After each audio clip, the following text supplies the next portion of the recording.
Hi guys, September na, malapit na ang New Year. So alam nyo ba na kami mga OFW ay gusto naming umuwi sa Pilipinas para mag-celebrate ng New Year sa ating mga pamilya. Dahil dito guys, iba ang New Year dito sa ibang bansa kaysa sa atin sa Pinas.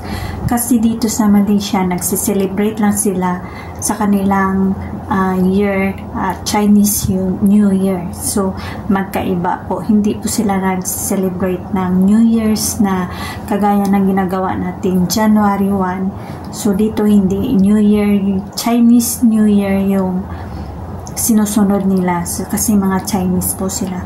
So, ano ba ang pinagkaibahan ng New Year sa Pinas at saka Chinese New Year dito sa Malaysia?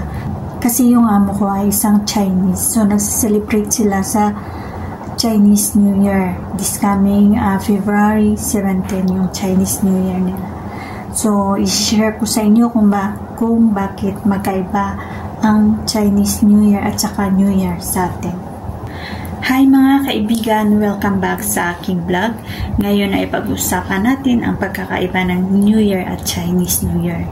Unang-una, ang New Year at Bagong Taon ay pinagdiriwang tuwing Enero 1 sa buong mundo. Base ito sa Gregorian calendar na karaniwang ginagamit ng maraming bansa sa Pilipinas. Nakasanayan natin na mag-ingay, magpaputok at maghanda ng masarap na pagkain tulad ng spaghetti, pansit, lechon, at iba pa para salubungin ang bagong taon. Samantala ang Chinese New Year o tinatawag ding Lunar New Year o Spring Festival ay nakabatay naman sa lunar calendar ng mga Chino. Kaya kada taon nag-iba ang pizza nito. Pero kadalasan ito ay nasa pagitan ng huling bahagi ng Enero hanggang kalagitnaan ng Pebrero. Sa selebrasyon ng Chinese New Year, makikita natin ang mga dragon dance, lion dance, pagbibigay ng pula o ang pao, yung sobre na red, na may pera at mga pagkain, simbolo ng swerte tulad ng tikoy at bawat taon ay may zodiac animal. Halimbawa, Year of the Dragon, Year of the Rabbit, at iba pa. Sa madaling salita, ang bagong taon na alam natin ay mga pangkalahatang serbisyo ng pagsisimula ng taon, habang ang Chinese New Year naman ay nakatuon sa kulturang Chino at nakabatay sa buwan. Pero pareho silang selebrasyon ng bagong simula at pag-asa para sa mas magandang taon. Kaya mga kaibigan, alinman ang ating pinagdiriwang New Year man o Chinese New Year, ang mahalaga ay pag-asa, kasayahan at pagkakaisa kasama ang ating pamilya at mga mahal sa buhay.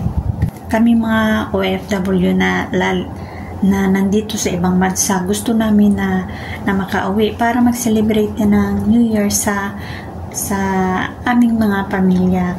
Magkaiba kasi yung celebration dito sa ibang bansa kaysa dyan sa atin sa Pinas, kasi dito kasi yung nag-celebrate sila tuwing Chinese New Year. So yung ginagawa nila dito ay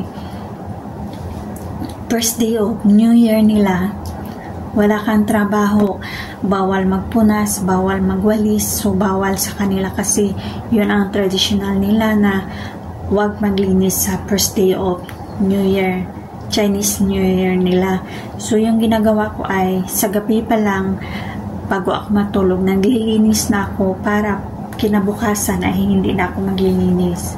So nagsiselebrate sila dito sa bahay ng buong pamilya. Dito kumakain yung mga family ng aking mga employer. So dito sila nagdi-dinner sa bahay. So simple lang naman ang handaan dito. Pero sa atin kahit na mahirap tayo or mayaman ka man, ay meron pa rin tayong mga espesyal na mga pagkain na nilalagay sa ating misa, katulad ng mga spaghetti, lechon. So maraming mga special na mga pagkain, pero dito ay simple lang po sila mag-celebrate.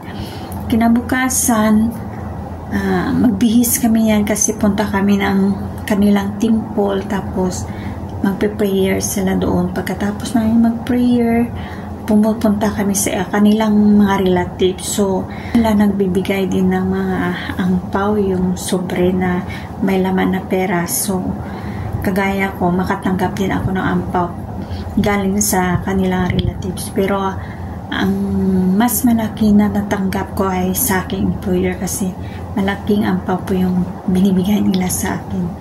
So, yun lang ang pag-celebrate nila ng kanilang Chinese New Year dito. So, kaya nga mas gusto namin na umuwi para kasama ang pamilya sa New Year celebration.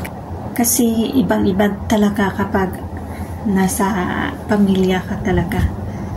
So, yun lang po ang masishare ko for today. Thank you for watching my YouTube channel and please don't forget to subscribe.